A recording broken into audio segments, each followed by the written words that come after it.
अजित पवार यांच्या संदर्भात सुरू असलेल्या अनेक चर्चांना हसन मुश्रीफ यांनी स्पष्टीकरण दिलं। मुलगा जय पवार यांच्या विवाह सोहळ्यातील झिंगाट डान्सवरून सध्या अजितदादांना ट्रोल केलं जातंय। विधान परिषद सभापती राम शिंदे साहेब यांचा काहीतरी गैरसमज झालेला दिसतोय।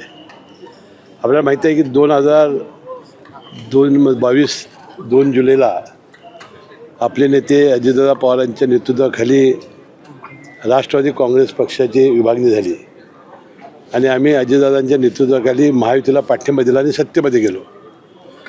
आता त्यानंतरचा काळ त्यांनी आठवला पाहिजे की नंतरच्या लोकसभेच्या निवडणुकीमध्ये एखाद्या कार्यकर्त्याचा बळी देण्याऐवजी त्यांनी स्वतःच्या पत्नीला उभं केलं सुप्रियाताईंच्या विरोधी, म्हणजे स्वतः त्यांच्या पत्नीला उभं केलं निवडणुकीमध्ये। काय झालं आपल्याला माहिती आहे।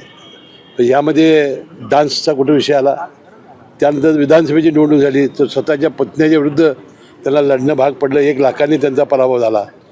म्हणजे असं घराण्यामध्ये राजकारण वेगळं आणि कौटुंबिक संबंध वेगळे। आता आपल्या मुलाच्या लग्नाला आमंत्रण दिल्यानंतर ते गेले आणि मग दोघांनी आनंद साजरा केला। याच्यामध्ये राजकारण कुठं आलं? वाटतं शिंदे साहेबांचा काहीतरी गैरसमज झालेला दिसतोय। तर अजितदादा हा 1 घाव आणि 2 तुकडे असतात, ते बोलणार तेच करणार। आता त्यांचा काय गैरसमज झाला असेल तर तो गैरसमज दूर करता येईल। मीडिया